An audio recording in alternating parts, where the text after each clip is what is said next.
Well, good afternoon. This is the first video I've done in a few days, so I have a couple of subjects to talk about.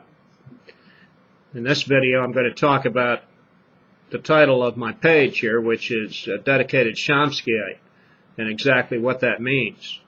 I am a follower of the thoughts of Noam Chomsky. I think that he's got a pretty good idea on how the world works and knows wherefore the dead bodies are buried, so to speak, both figuratively and literally.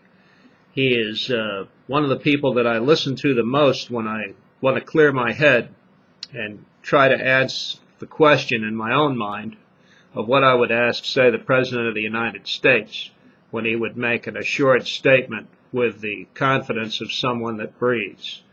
And that is that really true, and are you sure that you have taken all of the information and evidence into account before making this momentous decision? And those are the things that I would ask the President of the United States, not because I want to corner him and blame him for something, but because I want our presidents to think wisely and take into consideration all the evidence. Now, that's very difficult to do in today's world where everything can happen in a split second. But I think it is absolutely necessary to understand that when you are thinking, you are not blowing somebody up. And today, the way we carry out our foreign policy really isn't much different than it would have been done in the late 19th century and throughout the 20th century, with the exception of the fact that there are nuclear weapons now. And these weapons can blow up a city, a culture, a country, and possibly contaminate and destroy civilization on the face of the earth. So we have that capacity now, so things have to be done a little bit more surreptitiously, covertly, and not as openly as they used to, say, prior to 1941. Now, since 1945, this country has basically been ruled by a national security state, with the military portion, that is the Pentagon, gaining increasing power and influence over the President of the United States and his cabinet. This is quite evident over the proceedings of the last few years, and when you take a look at just about everything that goes on, you know, when we take a war on communism, a war on terrorism, a war on drugs, and a war on just about everything, what we are doing is we are militarizing a situation which can be addressed by other more peaceful means and more constructive means, and possibly millions of people won't get killed. But this is the way Chomsky approaches the issue. He also views the idea that the United States is an innocent bystander is absolutely false as far as September 11th, 2001. What had happened to us on that date was finally happening to us what had happened to other countries, some of which we had carried out ourselves. And he always uses the example of September 11th, 1973, with the overthrow of the Allende government in Chile, which was CIA-backed. And I tend to agree with that, because as I follow the examples and see the declassified documents, and I'm using that one example, there's two others that immediately come to mind, and that is the overthrow of Mossadegh, the elected leader of Iran, in 1953, and his replacement with the Shah of Iran, that ran about a 25-year brutal dictatorship under the guise of being the king of the country. And to me, it's like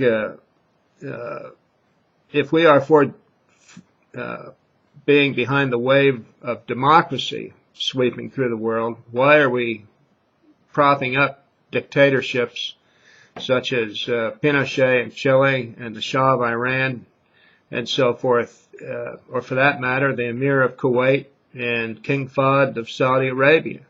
These backward-thinking people who abuse their women and restrict them from driving and serving in public office as much as they possibly can, and yet we need their service, so therefore we prop up their governments. Or if the government doesn't suit our purposes, we undermined it and tried to make it collapse. An example of that is in Palestine with the duly elected government of Hamas. This is the government that apparently the voting public wanted. It's in place now, but it's not the government that we like. So we are doing everything we can to make it collapse.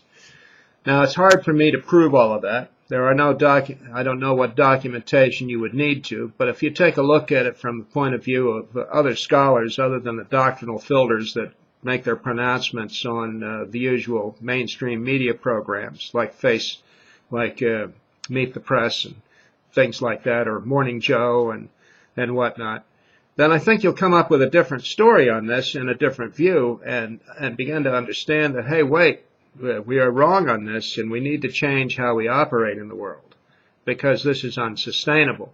Now, I've mentioned the Shah of Iran, I've mentioned Pinochet of Chile.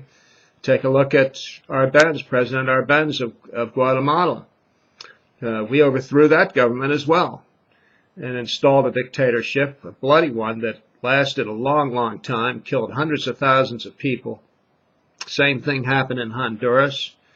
And, of course, we have a drug war going on now in Colombia where tens of thousands of people have been killed and more will be killed in the future. A pretty ugly guerrilla war has started up where improvised landmines have been placed and seeded throughout the country, which probably be there for a long, long time. I can picture the next generation as children stepping on one of these mines and getting its head blown and getting its legs blown off. So all of these things, it's not necessarily because the United States is evil. I don't think that the United States is responsible for everything. There are other countries in the world that have done wicked things. But we are in a unique position in world history where we don't have to do this. And I don't think we should be doing it. If we want to solve these problems, we say we want to solve like healthcare reform and education reform and making things just better as far as everyday standard of living in this country, to give people, a good way of life and a choice of career and jobs and so on, skills and whatnot, then we need to deconstruct this military-industrial complex and completely refashion it for a different purpose. And that is the purpose of making this country a better and more civilized place to live. Now, it is already more civilized since the civil rights movements and the anti-war movements of the 1960s. Without those movements, there would have been no civil rights legislation as far as I'm concerned. And certainly the war in Vietnam probably would still be going on.